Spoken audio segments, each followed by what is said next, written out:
Today, we're learning one of the most important rules in trigonometry, the Pythagorean identity. The identity says sine squared of theta plus cosine squared of theta equals 1.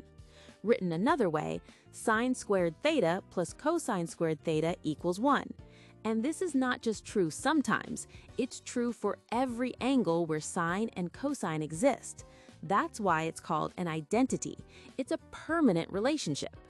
But where does it come from? The key idea is the unit circle. Imagine a circle with radius 1 centered at the origin. Pick any angle theta and mark a point on the edge of the circle. The coordinates of that point are cosine theta and sine theta. Cosine gives the horizontal position, sine gives the vertical position. Now connect that point to the center. You've created a right triangle inside the circle. The horizontal side is cosine theta, the vertical side is sine theta, and the hypotenuse is the radius, which equals 1. Now use the Pythagorean theorem. A squared plus b squared equals c squared. Substitute the trig values. Cos squared theta plus sine squared theta equals 1 squared.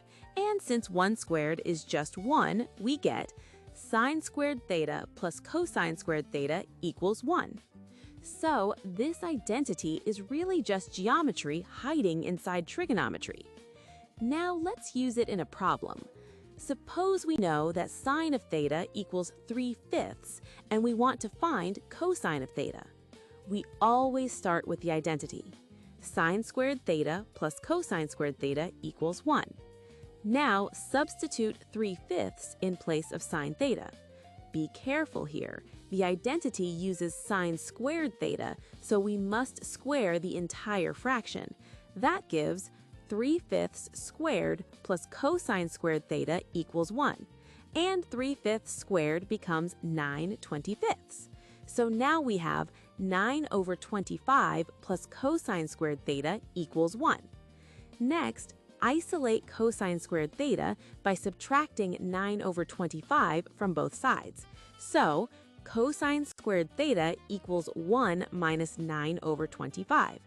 To subtract fractions, we need a common denominator. Rewrite 1 as 25/25.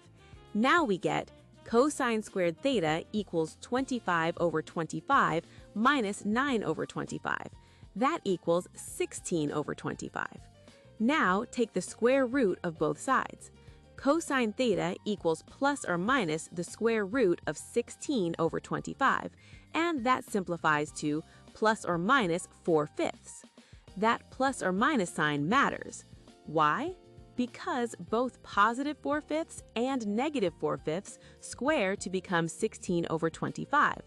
Positive 4/5 squared is 16/25. Negative 4/5 squared is also 16/25. So, without more information, both answers work. Now let's think about quadrants. We know sine theta equals 3/5, which is positive. Sine is positive in quadrant 1 and quadrant 2, but cosine changes sign depending on the quadrant. In quadrant 1, cosine is positive, so cosine theta would be 4/5. In quadrant 2, cosine is negative, so cosine theta would be negative 4/5. So the full answer is cosine theta equals plus or minus 4/5, depending on the quadrant. There's also a triangle way to see this. If sine theta equals opposite over hypotenuse equals 3/5, then we can draw a right triangle with opposite side 3 and hypotenuse 5.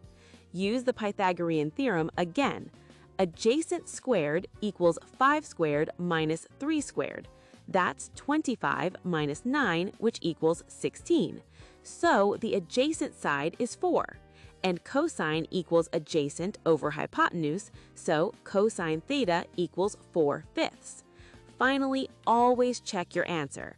3/5 squared plus 4/5 squared equals 9/25 plus 16/25, which equals 25/25 or 1.